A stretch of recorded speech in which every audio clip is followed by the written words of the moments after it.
processes in the universe from mere change of place right to thinking. It recognized, therefore, the infinite diversity of the forms of motion of matter, the transformation of one form into another, the development of the forms of motion of matter from the simple to the complex, from the lower to the higher. I want to just stop for a minute, and because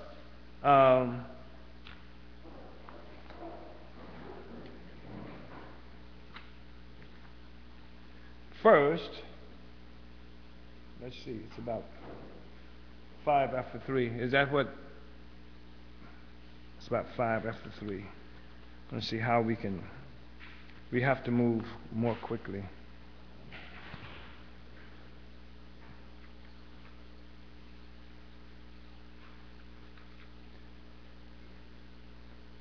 So anyway, we reject mechanistic materialism. We talk about dialectics as being the way forward, and we talk about, I'm going to just go briefly on page 49, and yes, that's all right, Janice, go ahead.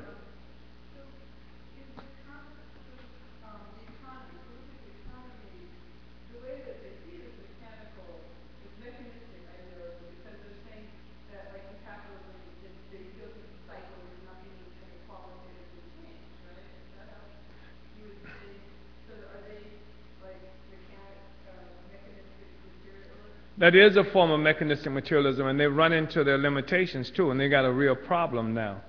Let me just say that they are right in the sense that people talk about capitalism going through booms and busts, right? You've heard that said before. And that crisis of capitalism is nothing new. You heard, socialists talk about the crisis of capitalism, crisis of imperialism. That happens, and it has happened on any number of occasions. And we have seen like how capitalism is anarchistic, right? Because it doesn't, its production is based on it's commodity production. It's based on profit. It's not based on needs that people have.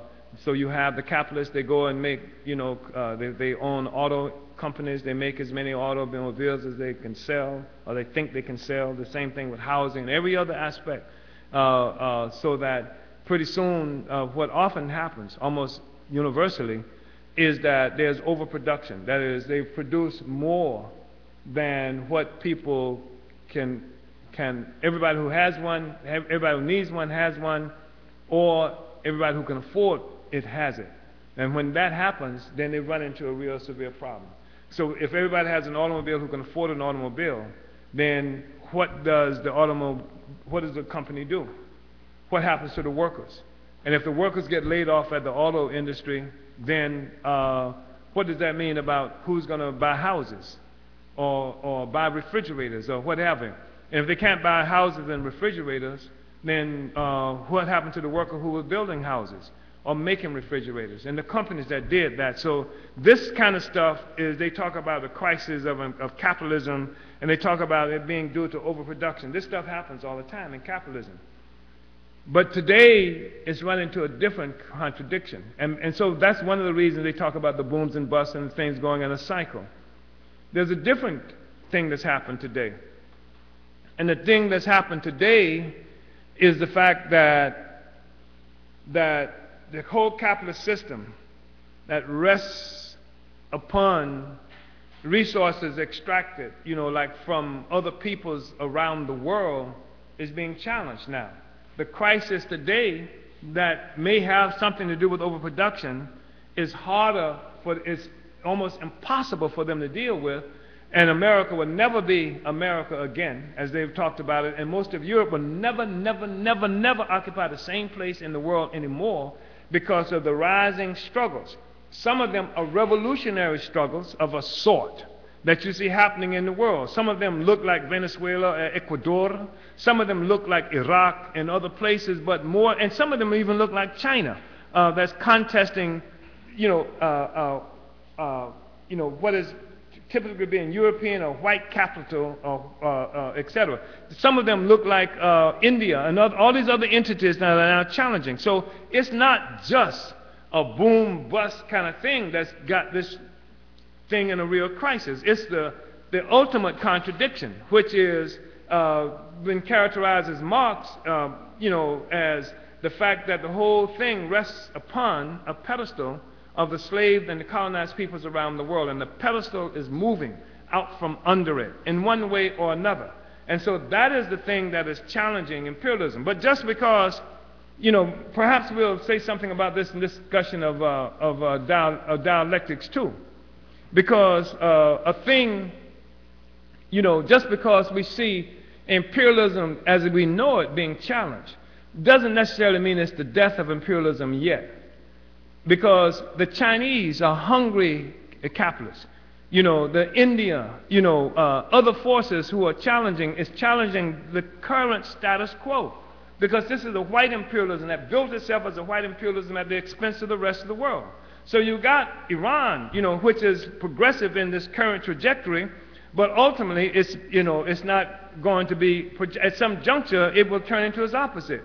But right now, it's challenging imperialism in a very serious kind of way. So they got a problem. They got a deep, profound problem, because there's not going to be any putting this genie back in the bottle. They're not going to be able to control the world in the same way they've controlled it in the past. They're not going to be able to extract and extort, like resources from the rest of the world in the same old way. And even some of their most important thinkers articulating that. They're talking about the end of the domination of America, of the world, and some of them are even talking about the end of the domination of the West over the rest of the world.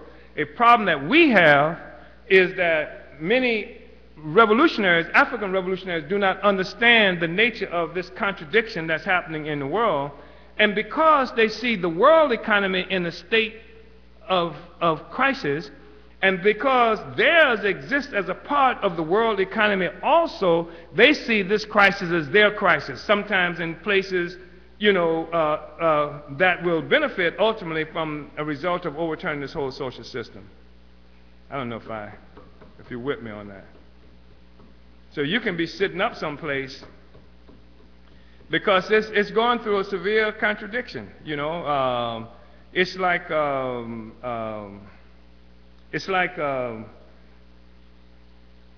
what we talked about in terms of the move from quantitative to qualitative, change. And it doesn't just happen casually and all, evenly and etc. It goes on for a certain while, relatively easily, uninterrupted, and suddenly, boom, you have this transformation that happens. Liberals hate that transformation. They hate that. That's the thing that liberals hate, because this explosion, this eruption that represents a real profound change. It's you had this caterpillar. As long as the caterpillar was just growing and getting fat, that was okay. But the moment this change happened, it's no longer a caterpillar, it's now a butterfly, right? And the liberals hate that jump, that leap, and we shouldn't be afraid of it, because that's what the world is going through right now. It's trying to go through. The fact is that the relations of production in the whole world now, the way people involved in the production process, the ones who carrying the water to put in the damn pot that gets heated, and there's this huge change. Now, in order to get the water in the pot, you don't have the same kind of cooperation from the people who were dropping it, who were in the bucket in the first place. People who weren't even considered. They were objectified. Weren't even, nobody even thought about that question about how the damn water got in the bucket before it was heated, right? The only thing we're concerned about is the water can heat. Now the water can't heat. There is no water in the bucket. And there's a threat to it because of what's happening in the world. People are now changing their relationship to imperialism. Some of them are engaged in this in a relatively conscious fashion, even in Iran. In some parts of the Islamic world, you hear people recognizing that how imperialism sort of relies on them in order to exist, and how they can undermine the economies and things like that. But most people are in motion, don't necessarily, when those people hit the bricks in Tahrir Square in Egypt, they had no idea that they're challenging the relations of imperialist, relations of production. They just wanted to get some better resource, and they wanted to get Mubarak and his crew, off their backs. And that's what happens in most places in the world. The vast majority of the people are being thrust into motion by conditions themselves. And the bourgeoisie now is trying to find its way out of it. And sometimes the bourgeoisie has an inkling of what's. That's why Barack Obama became necessary, because of this great change that's happening in the world. And they want to maintain the status quo. They want to control it, and they think they can control the status quo by simply getting somebody who looks like the people who are rising up to front for the same social system. That's idealism on their part. It won't work. People have real hunger, and the presence of Barack Obama is not going to feed them. People want sovereignty. People want control of their own countries. That's what they want in a material way. And Barack Obama saying, Assalamu alaikum, standing up in Cairo is not going to change that. That didn't get rid of Mubarak. He went to Mubarak to Egypt and said, Assalamu alaikum, and people applauding politely and stuff like that, but that didn't stop, what had to happen. What happened, of course, is the people rose up, and that's what the imperialists are dealing with. That's why they can't see the future. That also is why the end of the world is near, by the way, comrade, because, I mean this in a literal sense of the word, because he ain't the only one talking about that. I mean, you hear more and more discussion now, the end of the world, Armageddon is upon us. Yep. The end of the world, as it has been known for the last 500 or 600 years, is over. And so people are beginning to see the precipice, and they can't find a way out. So perhaps Captain America can help them, Perhaps a big white guy with a big hammer, Thor, can help them, But the reality is that stuff is changing, and people are trying to come up with explanations for it. And as Fred Hampton used to say, they come up with explanations that don't explain, right? It doesn't explain anything at all. And that's the idealism on the part of the bourgeoisie. They can't see the future. And unfortunately, those of us who see the world through the eyes of the bourgeoisie, we can't see the future either. That's why sometimes we are as afraid as they are. And for us to win, we have to do as Mao said, we have to seize the time. That we cannot be intimidated. I'm telling you, the possibilities are great now. And there's something among the masses of the people, because the people, the conscience of the people also will be reflected in this changing material reality. People want change and transformation in a real sense now. Certainly that's true in the African community, everywhere you go. And people don't want mealy-mouthed change. They don't want Barack Obama change. They might like Barack Obama, and they get upset when white people talk about Barack Obama. That's a form of nationalism that's in the community, but they don't want Barack Obama change. They don't want Al Sharpton change. They don't want Jesse Jackson change. They want fundamental change. They want shooting, cutting, bombing kind of change. And that's a literal truth that's out there in the world among masses of people now. They want real damn change. And so we can't be afraid of change ourselves. We cannot be afraid of change and too timid to move forward in the world. When we see how things are unfolding in the world, we have to lead this process and not be afraid of it. And that's what bothers me. Sometimes I see some of our own forces who cannot interpret. I mean, even when we were looking at the thing with Barack Obama running for president, when we're saying this is what this means, Barack Obama running for president, and people in the party refuse to go out in the community and organize in the community because they were saying, well, people won't like what we got to say.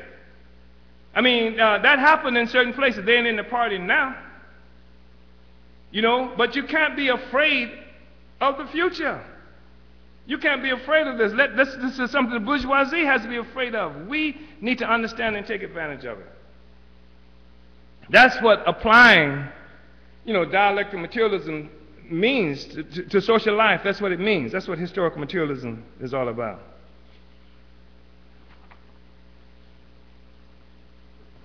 That's what we're saying. Like, if I look at page 50 here, we talk about the dialectical conception of development, and then on page 50, the first full paragraph, it talks about how the industrial capitalists saw themselves as the bearers of progress.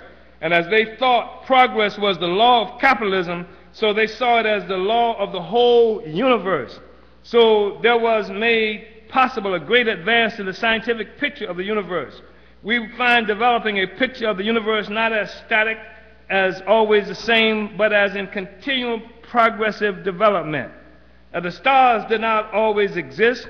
They were formed out of masses of dispersed gas. Once formed, the whole stellar system, with all the stars in it, goes through an evolutionary process stage by stage. Some stars, like our sun, acquire planets, a solar system. Thus this earth was born. And as its surface cooled, so chemical compounds were formed, impossible in the high temperatures of the stars. Thus matter began to manifest new properties, non-existent before, the properties of chemical combination. Then organic compounds were formed out of the complex linking of carbon atoms. And from organic matter the first bodies arose, which began to manifest the properties of life, of living matter. Still new properties of matter emerged, the properties of living matter. Living organisms went through a long evolution, leading eventually to man. With man, human society was born, and still new processes with new laws arose, the laws of society, the laws of thought. So what comes next in the capitalist science can go no further. It can't go anywhere. It can't go beyond that. That's why it's retreating now. It's in terms of, coming up with fanciful notions. It can't go any further. But the problem is, neither can the socialists go any further. When I say these socialists, I'm talking about, that's the limitation of the Marxists and other people who, because their prediction was that the world will be transformed as a consequence of the development of inside Europe and North America. And that ain't happened at all. In fact, imperialism has rescued itself over and over again. When they said that, the crisis, the contradictions of imperialism would lead to the workers' revolution, et cetera, imperialism, because the workers would be thrust into this great distress, because of the contradiction of capitalism. What has happened at every instance, imperialism has rescued itself. How? By greater exploitation of the so-called colonies of Africans and other peoples around the world. And it has led, like masses of white people from around the world into, this struggle against the rest of us.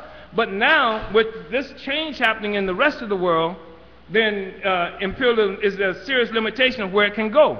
That's why you have the kind of stuff you see happening in Norway, and that's why you have the kind of stuff you see, this anti-immigration stuff happening all around throughout the country. People are looking for solutions, and they won't find solutions unless we provide them with solutions. And I say we, I'm talking about even the solidarity movement has to intervene into the consciousness of these North Americans who see and correctly so, by the way, because there is a direct relationship to the well-being of white people in the world and to impoverishment of everybody else. And so that is something, that is a part of the culture. You learn that from the very beginning. Indians were here, white people came here, took everything, now white people got everything. That's natural and normal. It's not, it's not something extreme thought. It's not like, some bad guy came and taught people this. This is just this is just the reality that people grow up with.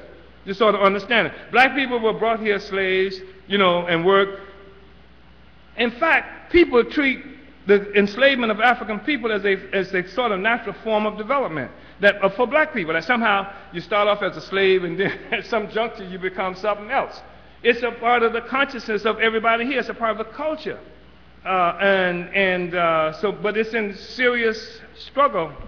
There's serious contradiction now, because the capitalists, the imperialists cannot see a way forward now. But we can. And that's why we have to intervene, and we have to offer explanations. All the motion that's happening in the world, it is our responsibility to intervene into these actions, even the actions that these, when I say reactionary white people, I'm not talking about going to Klan meetings. You understand? And I'm not talking about even going to certain kind of consolidated right-wing things, but I'm talking about masses of people, white people, who have been inflamed and who are ignorant in their ignorance. And can be used against their own interests, not just against the interests of Africans and other people. That's one of the questions people have been asking. How in the hell do all these white people do stuff against their own interests, right?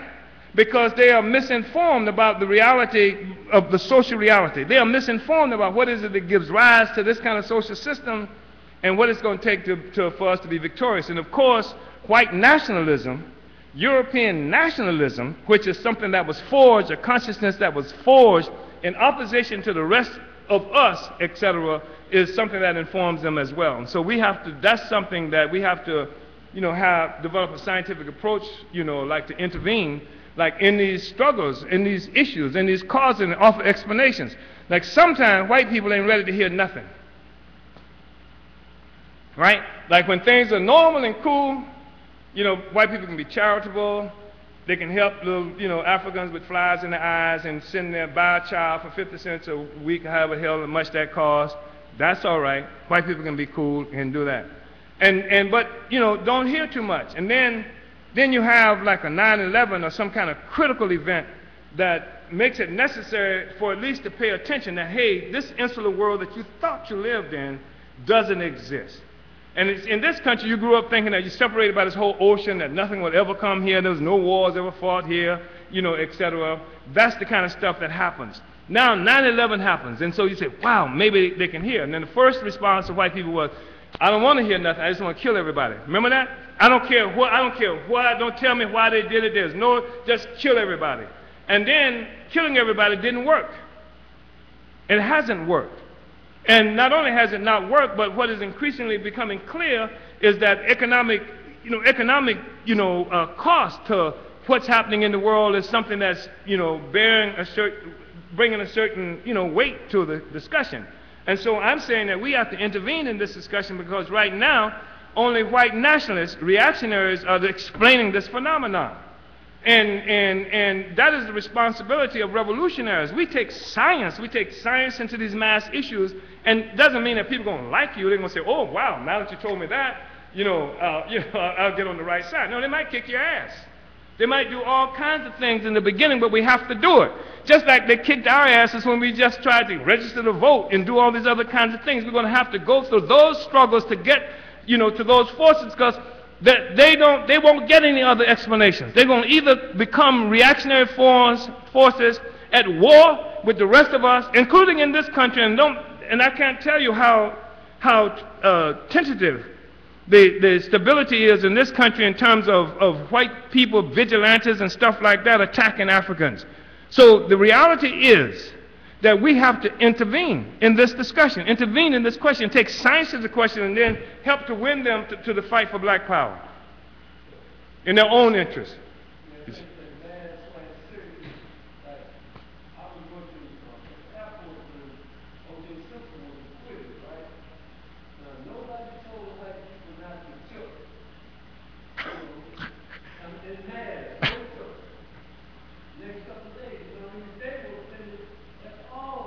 Yeah.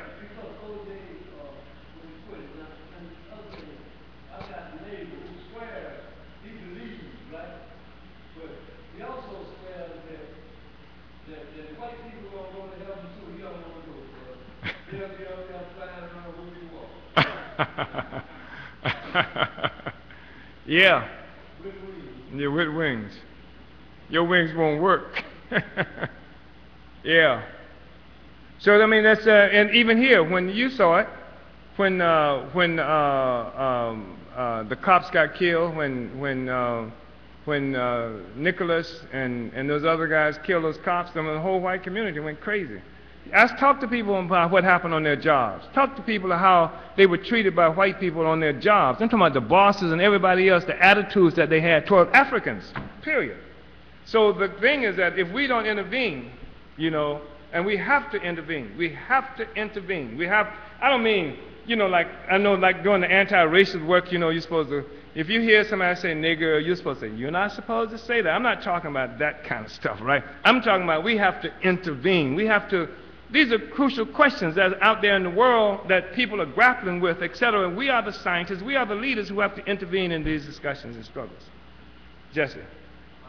Well, there's two ways that in the solidarity movement, I feel like there's two ways that we approach that when we talk about the North Americans, try to get them to see how the African Revolution, how we actually have an interest in joining solidarity with the African Revolution. I feel like one way that we respond to North Americans that are starting to feel the effects of the economic crisis, that want to put themselves forward as being oppressed, that,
I think that the solidarity movement suffers from a problem that's not absolutely dissimilar from the problem that we suffer from in the party, and that is that the discussion can't begin now. I mean, it can't be dependent just on the pain. We have to take science. We have to intervene in this whole theoretical scientific discussion. We have to write books, and we have to hold forums and have discussions, because what has to happen is what we are talking about is helping the North Americans understand the nature of the society, the nature of social development as it has occurred under capitalism. We say, yeah, you hurt, and then show the construction of this whole thing and how it does rest on a pedestal. It is not doing it to say, yeah, we know you hurt, but look at how much hell the black people are catching, right? I mean, that you may have that discussion under certain circumstances at certain times, but somebody, you know, hurting, like one way we used to say, if you want to cure a headache, is smash somebody on the toe with a hammer, right? And so we're not saying that, you know, which hurts the worst or anything like that, but the point is that helping people to get to the source of the contradiction. And yes, we have to learn how to do that, you know, to do that effectively. And because that pedestal does exist and white people live on it, and not only do white people live on it, but there's an imperial attitude that permeates the entire white community because of the actual practical relationship that white people have to the rest of us. I mean, so, you know, that part of that is the whole contest that we're involved in dealing with, and I think that we're looking for a method, a scientific method to take the science into those communities. And because one way is simply opportunistic, you know, it's simply opportunistic and saying, oh yeah, well, we recognize you are in pain, and, you know, et cetera, et cetera. And the other way, it liquidates the material reality that folk are going through. So we have to find a way that, you know, like a scientific approach to helping people see that this is the foundation of your oppression, of your exploitation. We have, this is probably part of what we deal with. As African people, we are oppressed as a nation that's dispersed around the world.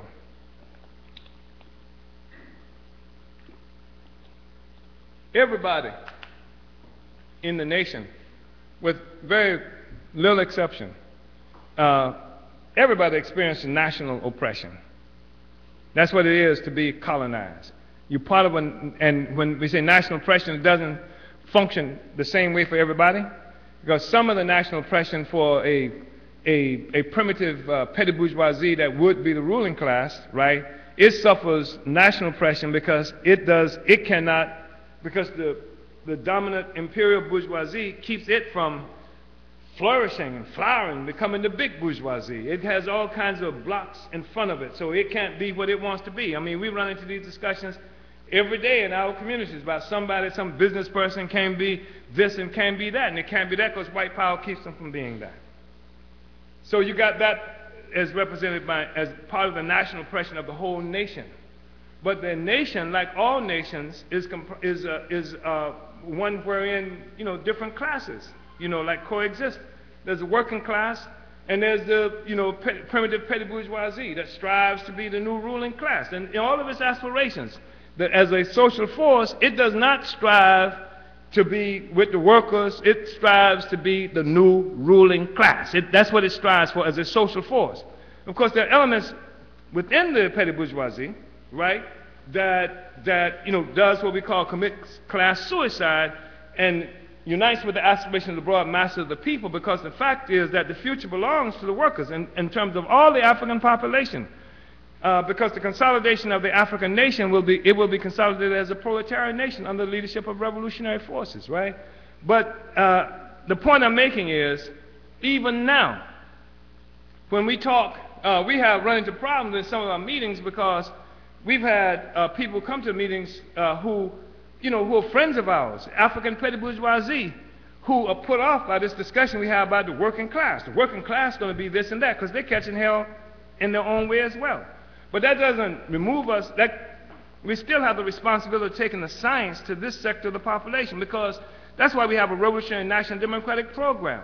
Because the task of the African working class is not only to emancipate itself as a class, but it has to emancipate the whole nation. It has to lead the struggle to emancipation of the whole nation. It's within the context of freeing the African nation that the African working class will be liberated, and the demise of the African petty bourgeoisie will be escalated, you know.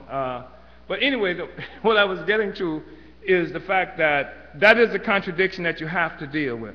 You have to take the science, despite the fact that some people will not be ready for the science when you take it to them. You have to find ways to popularize the science. You have to over and over again put the science, even in scientific terms. You have to do what Cornforth is talking about here in terms of growing, you know, philosophical systems, systemize it so that more and more people in the universities, they have to read about it, have to deal with it, have to read the books like culture, like Overturning Cultural Violence and other kinds of things that get to the essence, the theoretical essence of the question. That helps to popularize it. That helps more and more people to begin discussing it, and it begins to permeate the entire community. And I think that we are living at a time now where we will see history compressed in such a fashion that some things that it took people like 10, 15 years to get, they will find themselves having to get it within several weeks, months and weeks. And that's true, because the world is changing. That's one thing. You're not just dependent on white people changing their minds, because the world is changing under their feet. And so the thing is whether or not we can create a consciousness that meets with the changing reality. And so you're not unarmed, so to speak, even though people have not been willing to hear what we're saying at certain junctures, and more I think you find people who can hear, because the world is changing concretely, materially. The world is changing. So it's not one idea versus another idea. It is one idea that is trying to explain a changing world that people have to grapple with, you know, for whatever that means. I don't know if that's helpful at all. But that's part of our struggle. We're really going to have to make that struggle and learn how to do that effectively without becoming opportunists. And that our struggle usually has been that within the North of the Solidarity Movement, we've seen a certain opportunist sector who comes up and would equate, you know, this and that, and it can't be equated, you know, because one gives rise to the other. One requires the other for its survival. That's why when you look at the struggle like Wisconsin, Greece, you know, we talk about that. People, I've been in meetings. I was in a meeting in Sierra Leone, I think it was, where a guy stood up, and I think he was trying to say something about the bus drivers or the workers in where was that? Postal workers. Was that in England? In England, you know, like how, you know, these postal workers in England and what that meant to the overall, you know, revolutionary project. But the problem is, you see that. You see Greece, you see Wisconsin, you see all these white workers are out there. You say, wow, right on to the working class. But the problem is that they seek solutions within the existing social system. And the only way the white workers in Greece or in or Wisconsin or London can be successful is if their bourgeoisie can find ways to expropriate more value from people who live in the colonies and what have you. They got to get more from the Bahamas. They got to find more resources from, you know, the rest of us around the world in order to satisfy those workers.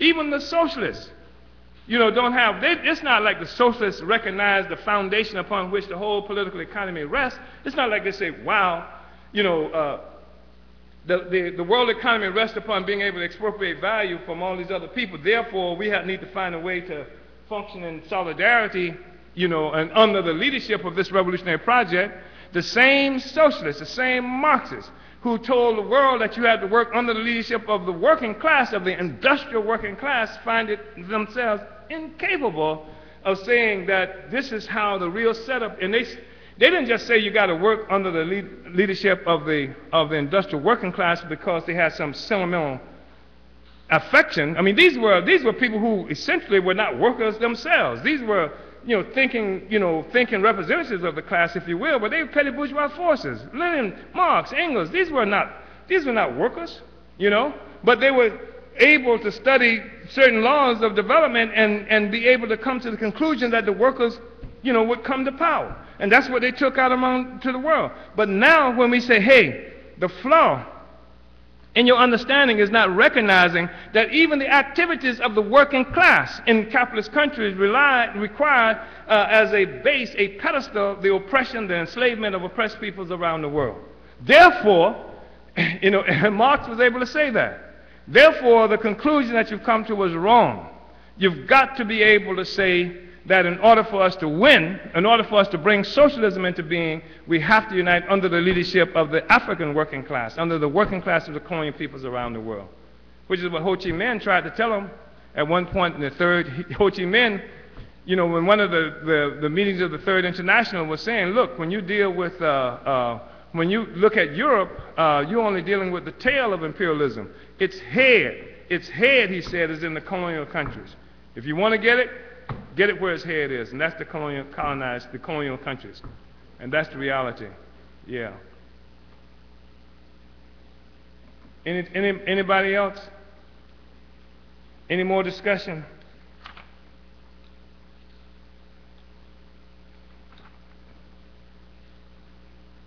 Let me just say a little bit about so we show the distinction. We distinguish materialism and idealism. Let's say a little bit in terms of dialectics and metaphysics in just a brief period of time. I'm on page 57, and I'm going to read quickly. The metaphysical way of thinking. We have seen how materialist explanation is opposed to idealist explanation. And then we saw how materialists formally interpreted things in a mechanistic way, but how mechanistic materialism proved inadequate to explain real processes of change and development. For this, we need materialist dialectics. We need to study and understand things dialectically. The dialectical method is indeed nothing but the method of studying and understanding things in their real change and development. As such, it stands opposed to metaphysics. What is metaphysics? Or more exactly, what is the metaphysical way of thinking which is opposed by the dialectical way of thinking? Metaphysics is essentially an abstract way of thinking. In a sense, all thinking is abstract since it works with general concepts, and cannot but disregard a great deal of particular and unessential details. For example, if we say that men have two legs, we are thinking of the two-leggedness of men in abstraction from their other properties, such as having a head, two arms, and so on. And similarly, we are thinking of all men in general, disregarding the individuality of particular men. But there is abstraction and abstraction. Metaphysical abstraction consists of thinking as though what is abstracted could exist in abstraction. The art of right thinking involves learning how to avoid metaphysical abstraction. Suppose, for example, we are thinking about men, about human nature. Then we should think about human nature in such a way that we recognize that men live in society and that their human nature cannot be independent of their living in society, but develops and changes with the development of society. We shall then form ideas about human nature which correspond to the actual conditions of men's existence and their change and development. But yet people often think about human nature in a very different way, as though there were such a thing as human nature which manifests itself quite independent of the actual conditions of human existence and which was always and everywhere exactly the same. To think in such a way is obviously to think in a misleadingly abstract way. And it is just such a misleadingly abstract way of thinking that we call metaphysics. And we see that, and we hear that all the time, about the nature. It's just the nature of people. It's just, to do such and such a thing. It's the white man's nature. It's the white man's nature to be like this. Or it's the man's nature to act a certain way in relationship to women. It's just the nature of men to do that. And so as though, things are locked into this place, that's also the weakness of the whole way of trying to deal with the issue of women and women's liberation as some fixed, kind of thing, as though you can be locked into some kind of biological, definition of of our relationships. It's the nature of a woman to be this way and the nature of a man to be this way, and like you've heard, I used to hear this rubbish, certainly, like with the so-called women's liberation movement and its earlier stages in the 1960s, about how, if women were the leaders, then you wouldn't have war because the women are nurturing and, et cetera, et cetera. And then, you got Margaret Thatcher and you got, what's that ugly woman who used to be Shirley Shafley. What's her name? What's her Shafley's name? Say it again. Shackley. What was her name? But, you've got all these demons. You got Hillary Clinton. You got what's this woman's name? Susan Rice. All these animals, who these are women, and now you got the right of women to drive, to fly jets, to drop bombs on oppressed peoples around the world. What the hell is this nature? This thing about this concept, this biological and other kind of weird, abstraction that we use to sum up, the world. That doesn't work. And what'd you say? Which woman in Africa? You talking about from Milwaukee? Yeah, the woman from Milwaukee. That's who you're talking about. Golda Meir. Golda Meir. Yeah.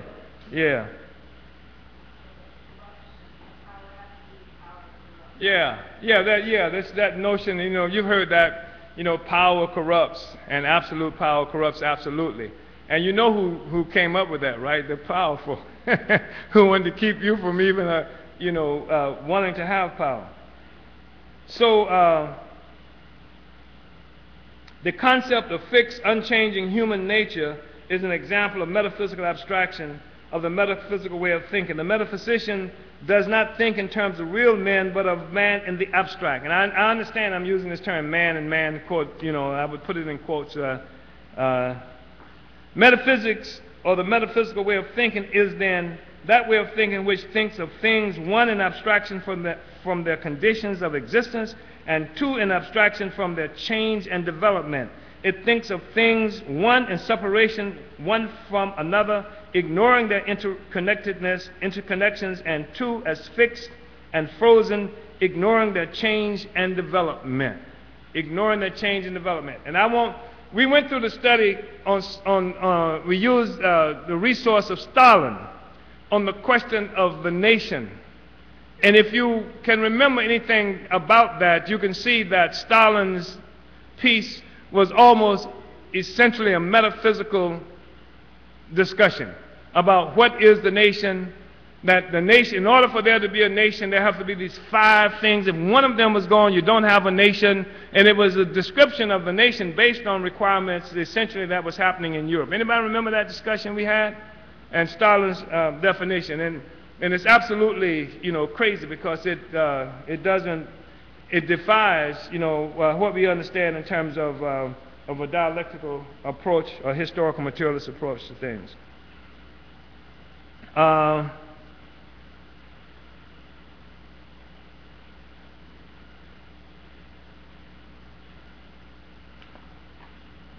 wanted to, because metaphysics doesn't allow for us, it thinks of things having fixed and permanent properties, unchanging properties.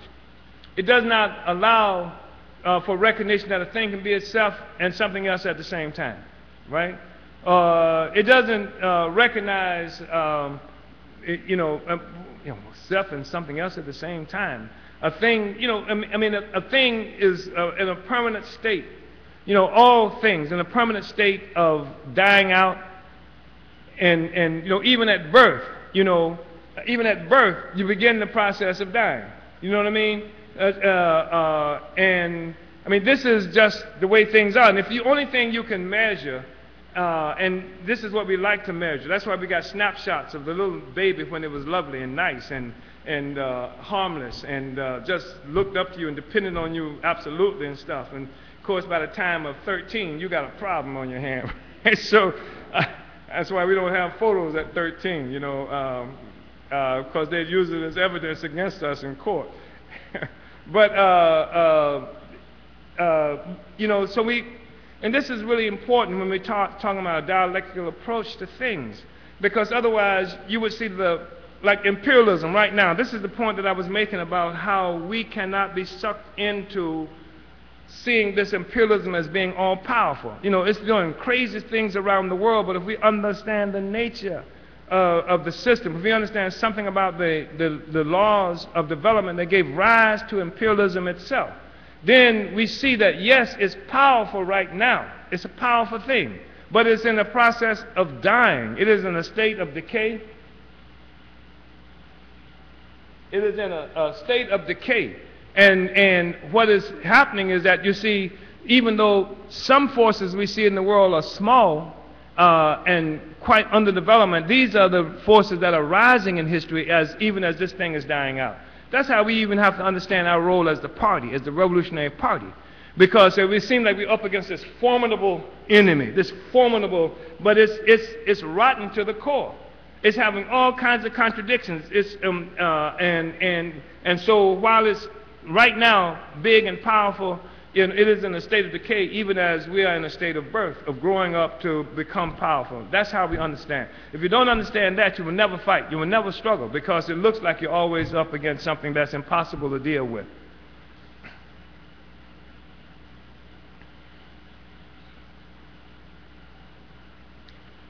Oh, man.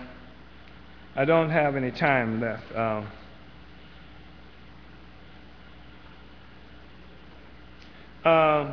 Contrary to metaphysics, dialectics does not regard nature as an agglomeration of things, each existing independently of the other, but it considers things as connected with, dependent on, and determined by each other. Hence, it considers that nothing can be understood taken by itself in isolation, but must always be understood in its inseparable connection with other things and as conditioned by them, which is one of the big problems we talked about in terms of the Marxists.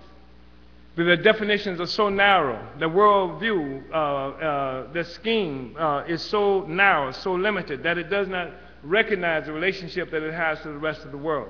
And that in some ways we can say it does, because we read a few days ago something from transcripts from the Second International, where we had socialists who were arguing that they had to have arguing against a resolution that was condemning colonialism. And they were saying that you can't condemn colonialism and call it imperialism, because there can be a socialist colonialism. They said, how if you're in colonialism, then how are we going to run these factories and what have you? Where are we going to get the raw materials that we need to keep? What are we going to do with our surplus population? This was the discussion that was happening among socialists, you see. So on the one hand, there is a kind of recognition of this reality, but it's impacted by, the whole imperial attitude that springs from this relationship. Contrary to metaphysics, dialectics consider everything as in a state of continuous movement and change, a renewal and development, where something is always arising and developing, and something always disintegrating and dying out.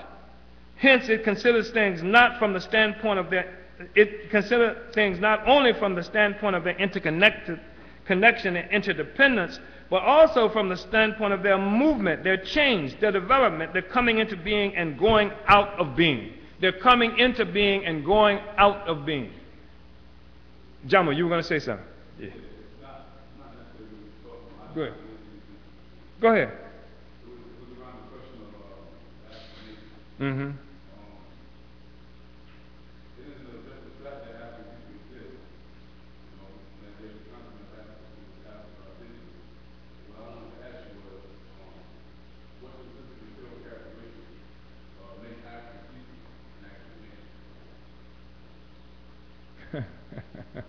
That's a heavyweight.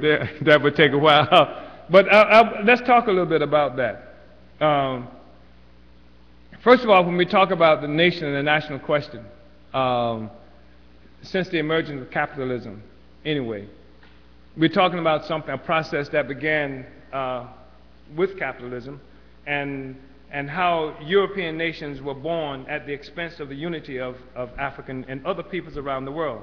I say this in a literal sense. I'm not just talking, like in some kind of abstraction, but the Berlin Conference resulted in, the borders.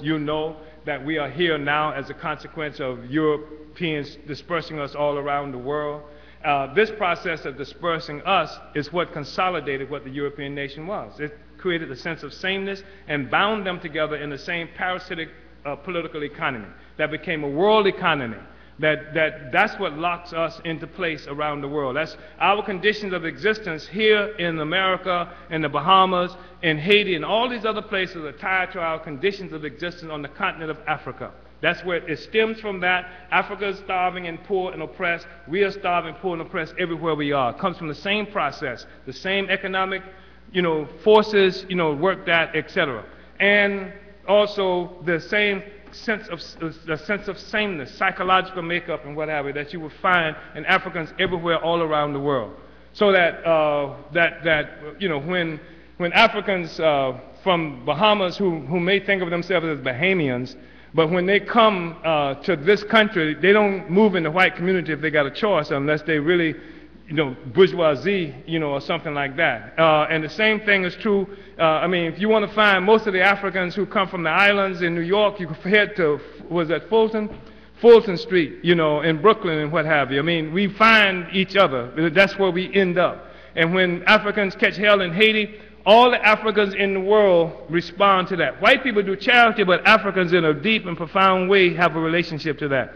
We have a common psychological, makeup. It's common culture that we experience everywhere we go. Only time you don't experience that is if you go someplace where Africans are and you go as a non-African. But if you go to Africa as an African, you get treated like an African. Nobody even asks any questions. It's not even like, why are you calling yourself an African kind of stuff, So I'm saying we have the same psychological makeup. We're tied to the same, economic, causes, and we have the same historical land base that we all come from, and it's been a relatively short period of time. So some of the things that Stalin talked about in terms of being on the same land is right, except he just did it wrong. So that's part of it, and also that our condition is something that was forced on us. And if natural forces were left to themselves, how can anybody argue that Africans who live on the continent of Africa would not have consolidated into a single economy with a single economic life?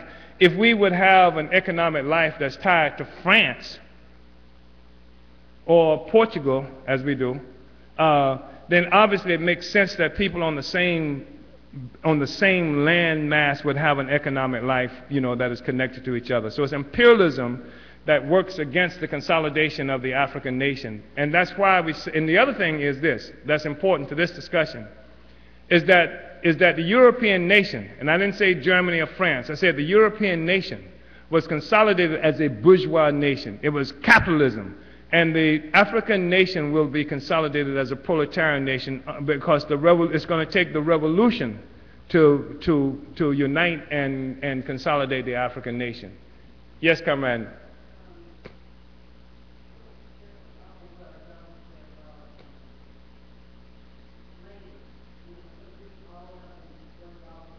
Mm-hmm.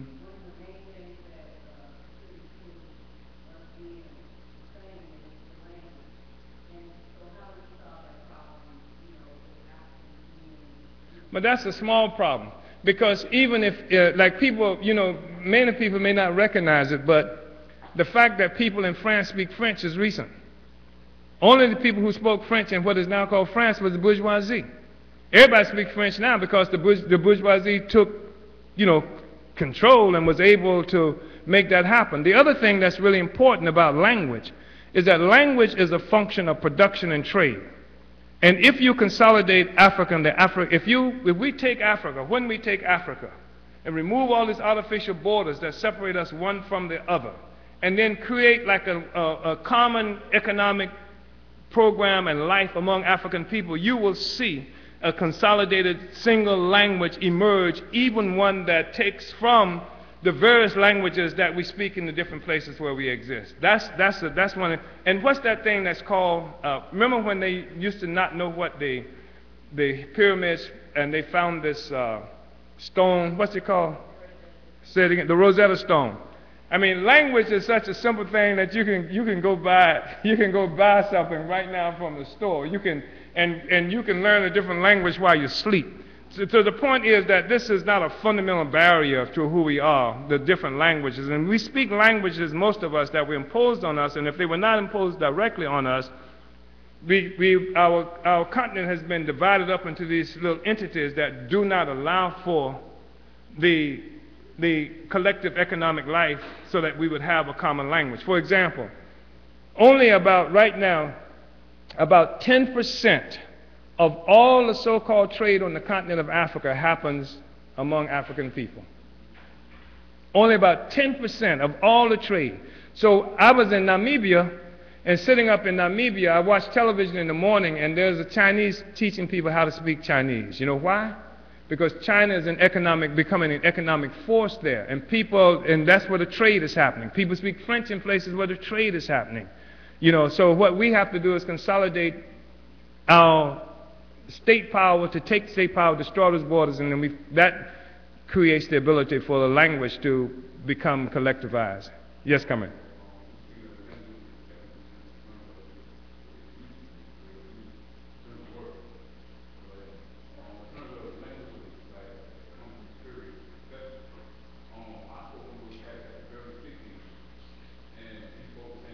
I got you. Yeah. Yeah.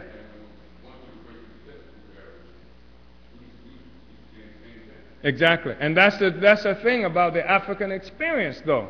Because what you'll find, the more you travel throughout the African world, you find the experience is a common experience.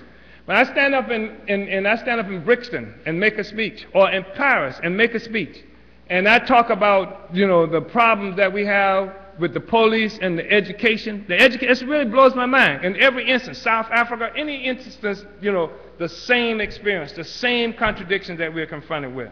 So it's the same, and the same psychological makeup. We got the same dances. People have never seen each other dance just alike. So it's just it's there, and we just got to do the work to consolidate it and to win it. And it's a formidable task in some ways, but in other ways, like I said, real change is happening on the ground. It's really happening on the ground, manifesting itself, and people are trying to catch up. And you can, I'm just trying to remember now something I just saw recently about Africans. Africans even talk like we won. If you're probably catching some of that stuff on the internet. People are talking all across borders all around the world. African people are, and that's going to be one of the major things that contributes to consolidation of the African nation. The internet, that thing that allows us to communicate with each other everywhere. And they won't think everybody is Will Smith. And there's a reason why they like Will Smith or Oprah Winfrey, or even they used to like Obama. I'm leaving South Africa on one plane and Snoop Dogg coming in on the other plane. I found that offensive, but that was reality because there's that common identity. Yeah. Yes, come in. I was saying I was leaving South Africa on one plane, and then Snoop Dogg was entering South Africa on another plane. Yeah. Say that?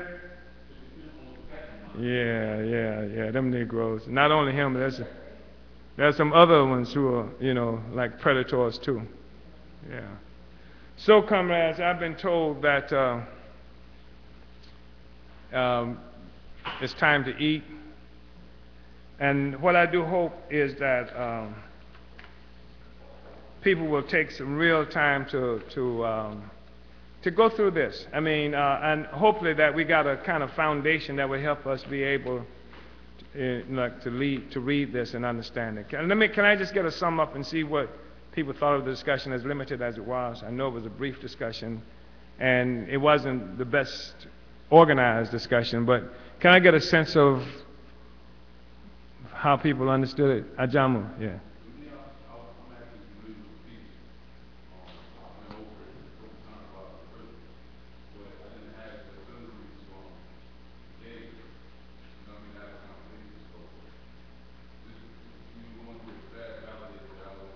Right on. Right on. Right on. And I really want people to understand, too, this thing that we talked about, that Cornforth comes to discussion with various prejudices. Most of the stuff we've read, they come with their own prejudices. And by that, I don't mean they came with an attitude of, well, I don't like black people, therefore this is going to be misleading, right? I'm just saying that they came with certain assumptions about how the world works that was extremely limited, biased in terms of it represented a certain relationship, like with production in the whole world, that was different from the one that we come from. That's why, who was that telling us about OJ? Was that UK thing? You said that people were pissed off about OJ.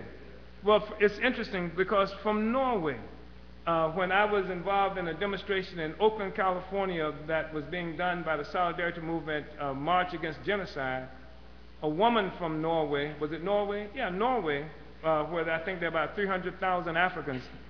A woman from Norway came up to me, who was photographing this whole thing, video, and she said that in Norway, that all the white people in Norway thought OJ was guilty, and all the Africans thought that he was innocent. So, I mean, you know, it went across the board. This relationship, that's what went across the board, because I don't believe Africans thought OJ was innocent.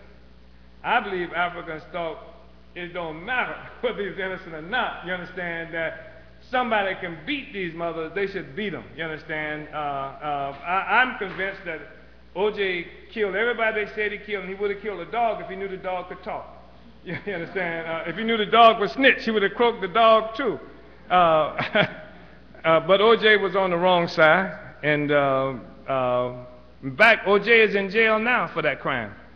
They call it something else, you know, but he's in jail now for killing that white woman, because you do not kill a white woman, you know, and walk.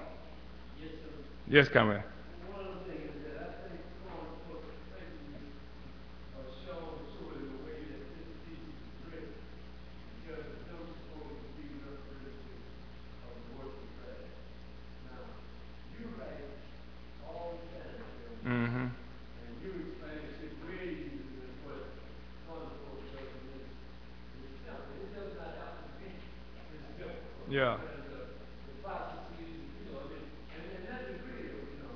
So like lawyers, you read the law, and you know, it's just absolute nonsense. Oh, yeah.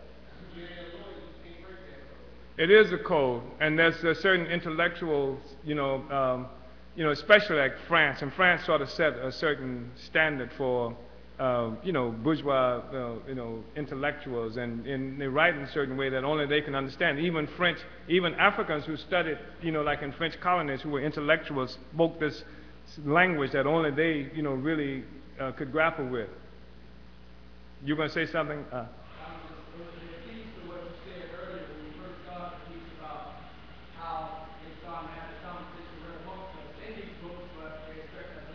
Yeah. Yeah. Yeah. Yeah. Yeah.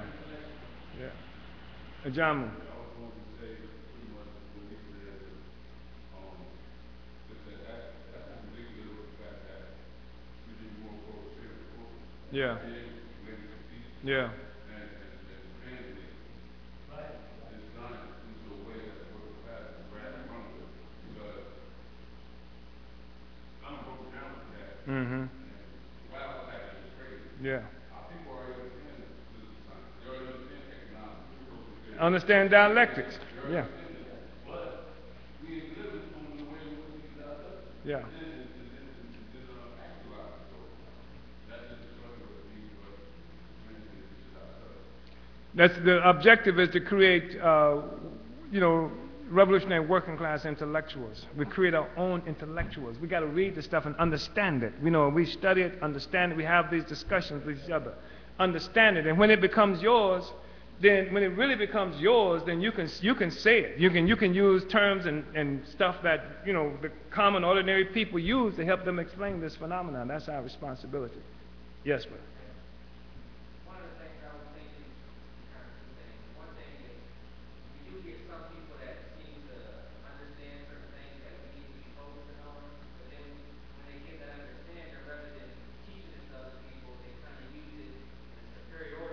Yeah. Us old people think Yeah. you're stupid. You Yeah. don't know what you're talking about. Yeah. Just blah, blah, blah. Yeah. Rather than delivering it in a loving fashion, like, okay, this is the objective and this is the information that you need to know so we can carry out this objective together. The question was like, um, the speech that you just delivered right now, what is the basic information if I was to go home and read this? What is my basic goal from reading this packet of information? What should I come out with? Well, first of all, I want to say that there's this tendency of hogging information, hogging knowledge. It gives one a sense of power. Professors do that. You've gone to school and been taught by people who have this kind of information. They hog a certain kind of information so that an assumption is that you should never know as much as they know. If you know as much as they know, then that makes you problematic, and it undermines their own sense of self, once that happens. In terms of what we should get out of this, one thing that's really critical for us to get out of this is that it is possible to understand society and laws. There are laws of social development that we can understand. Now, it doesn't have to be mysterious to us that why we see certain kind of social phenomena in the world, like what I was talking about, like the guy in Norway who killed all those people. Like people are, stymied trying to understand why the hell did he do that? Or the people, and of course, we talked about this the other day. One reason he did that, and he said it, in defense of Christendom, in defense of the white nation, of the European nation. That's why he made this kind of attack. What we're saying is that, part of what we're saying is that like this is the final offensive against imperialism that's happening in the world, and that's represented by peoples around the world who represent the pedestal upon which all imperialist activity occurs. People are rising up and changing that. It's a whole crisis that's happening, and it's happening on different levels. And people are experiencing it in different ways, but they are definitely experiencing this crisis. And this guy experienced it at this time. And what is at this time? In extreme fashion.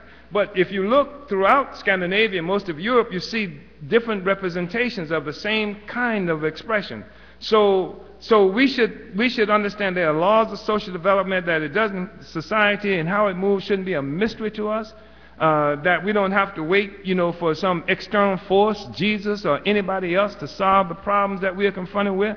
That human beings can. That we live in a society that the order of which is based on how human beings are engaged in producing what's necessary for us to live, and that this is what contributes to the ideas in our brains, etc. So we can understand social phenomena.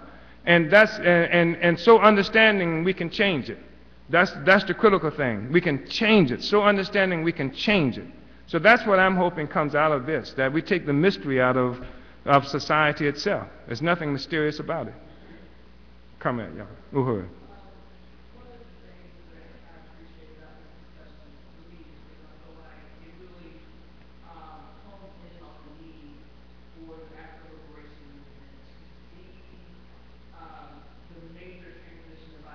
Yes. Yeah. I mean, they are so live, and for lay people who don't watch TV or who don't analyze what they watch, you would participate in the kinds of and the same attacks that the white woman was making on you. There was a movie that kind of fits into what is going on with the discussion about thinking outside pollution, Mississippi and stuff like that. It's the movie 2012. And people watch the movie and it's all fantastic. It's a Hollywood movie, lots of action. But the thing that is so interesting that everybody got taught, nobody even seems to remember, was the end of the movie.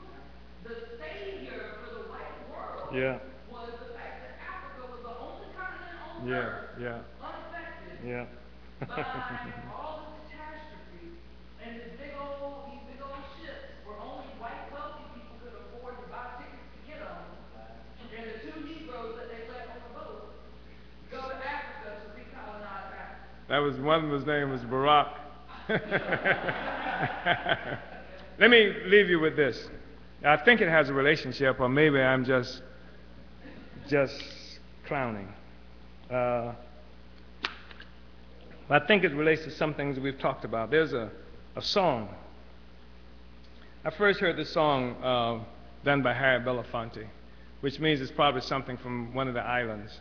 I heard somebody say that Belafonte's calypso is something like tea to calypso to Caribbean rum, but it's called A Hole in the Bucket. Has anybody ever heard that song before? You've heard it? It's usually a duet. It's about a man and a woman, right? A woman who gets exasperatingly upset by this guy who's trying to avoid a honeydew, sort of thing. But it goes like this, and I'm mentioning it because we sort of talked about it. It says, there's a hole in the bucket, dear Liza, dear Liza. You've heard it. There's a hole in the bucket, dear Liza, a hole. In the woman's part, well, fix it, dear Henry, dear Henry, dear Henry. Fix it, dear Henry, dear Henry, fix it. With what shall I fix it, dear Liza, dear Liza? With what shall I fix it, dear Liza? With what? Use straw, dear Henry, dear Henry, dear Henry. Use straw, dear Henry, dear Henry, use straw. But the straw is too long, dear Liza, dear Liza. The straw is too long, dear Liza, too long. Well, cut it, dear Henry. Dear Henry, dear Henry, cut it, dear Henry, dear Henry, cut it. With what shall I cut it? Dear Liza, dear Liza, with what shall I cut it? Dear Liza, with what? Try a knife, dear Henry, dear Henry, dear Henry. Use a knife, dear Henry, dear Henry, use a knife. But the knife is too dull, dear Liza, dear Liza. The knife is too dull, dear Liza, too dull. Well, sharpen it, dear Henry, dear Henry, dear Henry. Sharpen the knife, dear Henry, sharpen it. With what shall I sharpen it, dear Henry, dear Henry? With what shall I sharpen it, dear Henry, dear Liza? With what? Use a stone, dear Henry, dear Henry, dear Henry. Use a stone, dear Henry, use a stone. But the stone is too dry, dear Liza, dear Liza. The stone is too dry, dear Liza, too dry.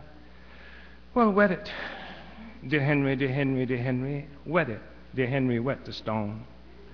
With what shall I wet it, dear Liza, dear Liza? With what shall I wet it, dear Liza? With what?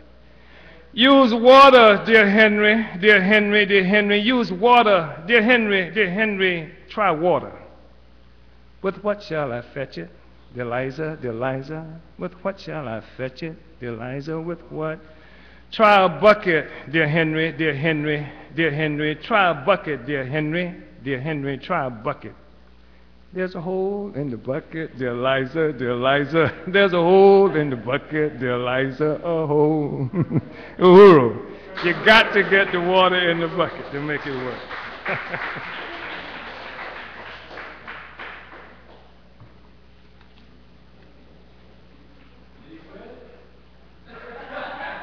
I think that if you didn't wet it, you had a problem.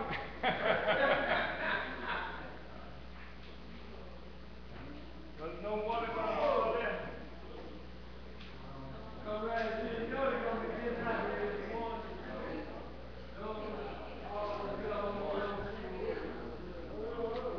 Uhuru, comrades.